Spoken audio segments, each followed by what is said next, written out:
Eza biso basoda FARDC po tokangami na Rwanda. Toza na Rwanda depuis bitumba le 27 janvier ti lelo tozalaka na kasho na Rwanda. Bitumba wana ngai aza soda ya 11e brigade 2e bataillon spécial. Tozalaki na axe ya Saki. Tokondi na Saki ti bon ennemi azui Saki azui Mubambiro. Azui Saki azui Mubambiro bakonzi bayebi biso ke non biso tout tosala rassemblement na aéroport. Tokomi na aéroport tokomi ata mokonzi moko te. Kokoma na biso place wana ennemi a encerclé biso sima aéroport. Tomeka kobima na clôture boyo to se défendre na ennemi mbume bandi to betani na ennemi siko kozonga na biso sima tozonga sima. Toyebaka limite ya Congo na Rwanda place esukelaka te. Toyeka se retrouver déjà na Rwanda ba désarmer biso nde bakanga biso bongo. So mona ba photo moko ba publier yango na TikTok. Ba vanisi ba soda na se bazo fouiller bango na ba soda rwandais ezande biso. Depuis le 27 janvier ti lelo tozalaka na kasho tozalaka na Rwanda. Na éviter ce gouvernement na biso eyebi ou bien soki eyebi te. Ce gouvernement na biso eyebi te bakonzi basalisa biso bayebisa ta mokonzi ayeba ke non tozala na Rwanda. Tozala bache biso na Kisenyi na district ya Rubavu de place tozali. Tozala na Kisenyi. Depuis avant biso na kasho ti lelo tozala na kata réussite moko te tozala na délégation ya kawa. Bon, ta mususu bakei batiki biso ka bongo ni kolobela biso ni eloko moko te. Tozala na kasho talaka tobimi ba absent no justifier na mabota banini na musala tobimi ba absent no justifier tona posa kozonga Kongo tozonga na mboka na biso to kosala musala. Mais depuis bakonze bakenda batika biso ka bongo to ekoseka to bena makama bakasho bakangi biso za vraiment problème makasi bakonzi basa isi biso basonga biso to bima na place toza oyo. Toza 129 personnes. Toza 129 à 129 wana toza ndambo ba ne soki 11 bazalendu les restes tout baza ba FARDC.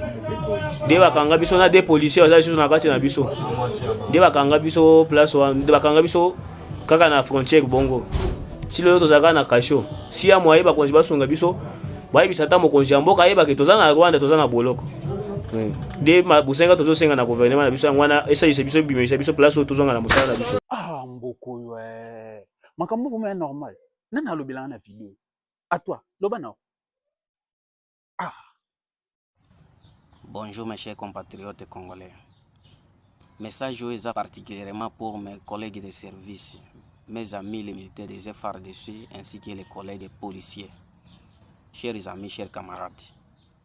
Musala na biso tokuti pona ko sécuriser population na biloko na bango. Siko yo ozwi mission na biso otia yango ekomi vice versa. Ozwi munduki na yo ezali susu pona ko sécuriser population na biloko na ete ekomi yo nde okomi siko insécurité ya population na biloko na ye. Yo okomi terroriste ozokotela bato na bandako pona ko kende koiba. Yo soda, yo policier, oyo ozozwa teni oyo ya gouvernement ozokotela bato na bandako pona ko kende koiba. Okomi main armée. Batindi yo na patrouille. Okutani na population ayebisi yo librement ke na bimi esika tele na zozonga ndako. Mais olobi okangi ye parce que azotambola na air tardive. Boko ebisa nano biso air tardive wana. Nani apesa bino yango ke air tardive eza na infraction moko na Congo balobi yango air tardive. Eza kaka pona ki moyibi nde bozo sekisa musala na biso. Nous sommes censés sécuriser la population. Yo batindo na patrouille okutani na mutu oyo azobima soki musala akangama soki na embouteillage azozonga ndako olio sécuriser o rendre à l'aise o accompagner ti ata na ndako ndenge musala na biso na ba consigne lobi yo komi ko fouiller téléphone na EKI moko ko terroriser ko beta eni tout ça pourquoi ozotambola na est-ce que omona ki penza na ba indice ya kimoibi omona ki penza na ba indice ya kimoibi po yo population po yo policier oza spécialiste na musala na yo oza na makoki nyonso ya ko identifier moibi na oyo aza moibi te. Siko population abimi musala ayebisi ki na bimi musala na zozonga ndako okutani na patrouille okangi pona nini ozwi telefone na pona nini ozwi mbongo na pona nini salaire bozozwa siko bozo terroriser population pona nini bozo linga kofingisa biso pona nini bozo linga kofingisa musala na biso Pona nini bozo kweyisa emblème ya leta na se bandeko. Tokoti musala wana pona bongo. Mosala oyo tokoti yango pona kosécuriser, to sacrifier makila na biso pour le bien de cette population là. Eza te ke population akomi konyokwama pona ba avantage na yo po yo ozala bien. Yango wana bozo kufa pamba. Bokozika mo. Ah, mboko ouais. Makambo vous normal. Nana lobela na vidéo. À toi, loba na. Bangoyo botala ndenge bavandi balali lali po libanda na kati bazokoka te chaleur eleki.